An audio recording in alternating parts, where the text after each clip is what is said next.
Hello, North Rockland. How are you? I'm just going to give a quick tutorial on how to use Google Classroom. I'll try to keep this short and brief, just to refresh some memories. And those of you that have never been exposed to it, please give it a look. Okay.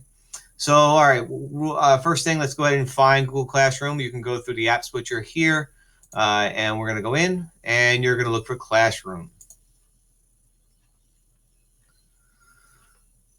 Okay, as you open up the app, I'm now in Google Classroom. You can see all the different classes that I am involved in or I've used in PD classes, and then also the classes that I am enrolled in as well. First step, create your class. Go to the plus sign. You're going to want to go ahead and create class. Let's say someone shared a class code with you, like for PD or communicating amongst yourselves, you can also do a join class. So create class. You're going to name the class whatever you want it to be. And we're going to create.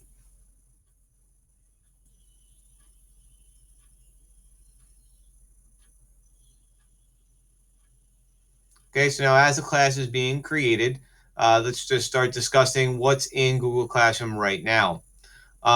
So we have our stream, right? So whatever we're going to put here, you can just post, schedule here, announcements to students. This is not where you're going to be assigning stuff. You have your classwork stream, all right? And here you have where you'll be posting assignments and different things that you will have. Under people, all right, this is important. So for teachers, this is where you would invite a teacher.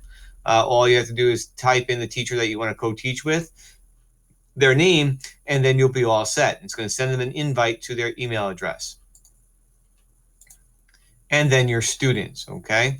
Once again, for your students, you have two different options. You can send them an email address. Remember, that's a little bit challenging. Our little guys do not have an active email address at this time.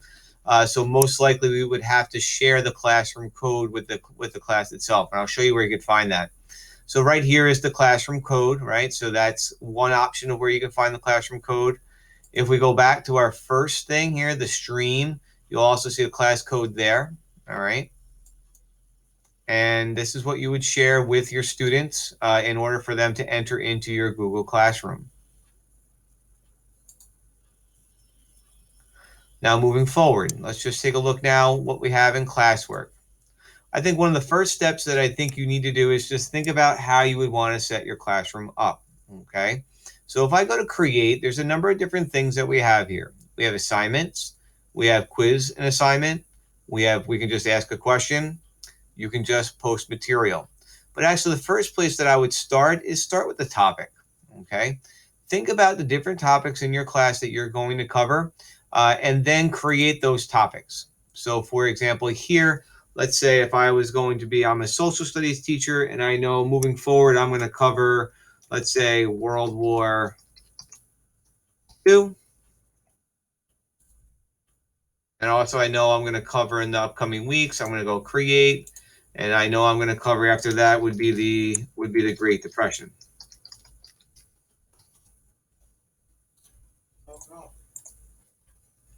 Now, as I move through, I now have my two different topics. You will notice that with these two different topics, I'm now at a time order. So just one way to fix that, you just go to the three vertical dots.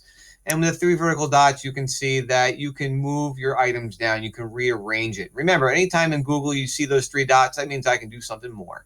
And I'm just going to move this down. So now World War II and Great Depression are now, you can see now they're opposite, right? But I want to put them back in time order. All I have to do is go three dots, and I'm going to move down. Okay. Next step, all right, what we have here now, let's say if I want to go ahead and create an assignment to my students. So I'm going to create an assignment. I'm going to give it a title. Causes of Great Depression. And then I'm going to go ahead and give my instructions for my assignment. I can go ahead and do two different things. I can now just create the actual assignment right in from my Google Drive and create something new, or I can go to add and pull content that I've already created. So I can now put a Google Drive. I go to my Google Drive and pull the actual worksheet that I want. I can post a link here. Maybe I want the students to go visit a website first, research the website, and then answer the question that I'm presenting to them. Or I can also put a YouTube video here. Now, please mind you, in the northrockland.org domain, the teachers have to see the video first and check to see that the video is approved or not. And you'll see that in the bottom of the video itself.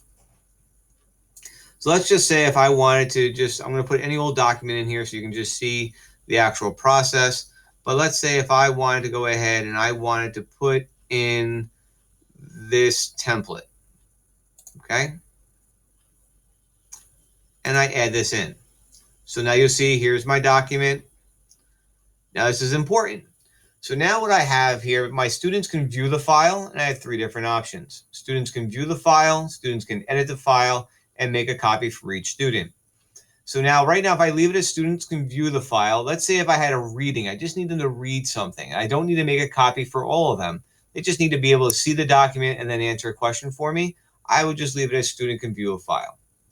If I want to do something where if I make it students can edit a file, that means one copy of the file will go out and all students will have editing rights to that same individual file.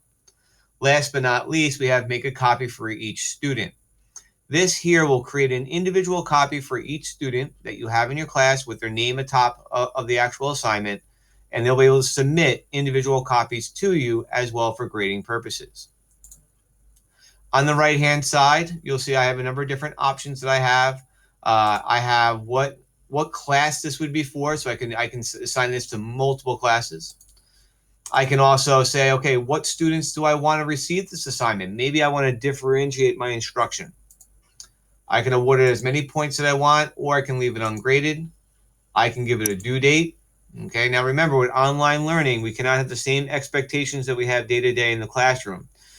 You may need to give students a few days to get the assignment complete, considering that they'll be doing other coursework throughout their day as well.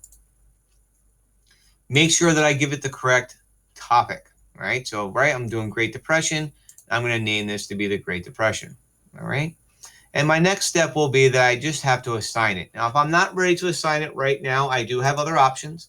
I can assign, I can schedule, I can save a draft, and I can just get rid of it at this point. All right, but I'm going to say I'm going to assign this, and it's now going to assign my assignment to the class that I'm giving it to. All right, just give it a second. And now what you'll see here, under Great Depression, I now have my assignment that is listed here. Once again, let's say, I made a mistake. I just go to the three vertical dots. I can edit it. I can delete it. And I still have power to make changes there. Okay, so that's your other options that you have here. If you create a quiz assignment, it's automatically going to create a Google form for you, and we'll put out some more information about that moving forward. You can just ask a question. So you'll notice if I just want to ask one thing to my students, I can go ahead and ask the one question. I can leave it as a short answer or a multiple choice. I put my instructions in here, and then I can create. Okay, and I have the same options that I had before. So, for example, I would ask my question, I would give my instructions here, and possibly what I would want to do is I add a website link. I want them to go onto a website. I want them to research something on that website, and then they're going to answer their question through the apparatus.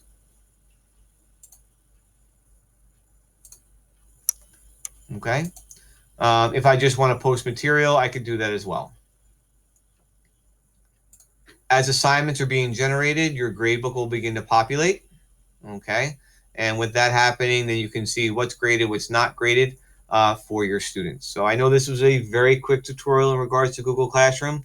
Really, right now it is. I just want you to see what it looks like, what the process would look like. And once again, we're just taking this one step at a time. We're going to work and build out. If you're not comfortable with technology, you will be fine. We're gonna do this step by step, and have a great day.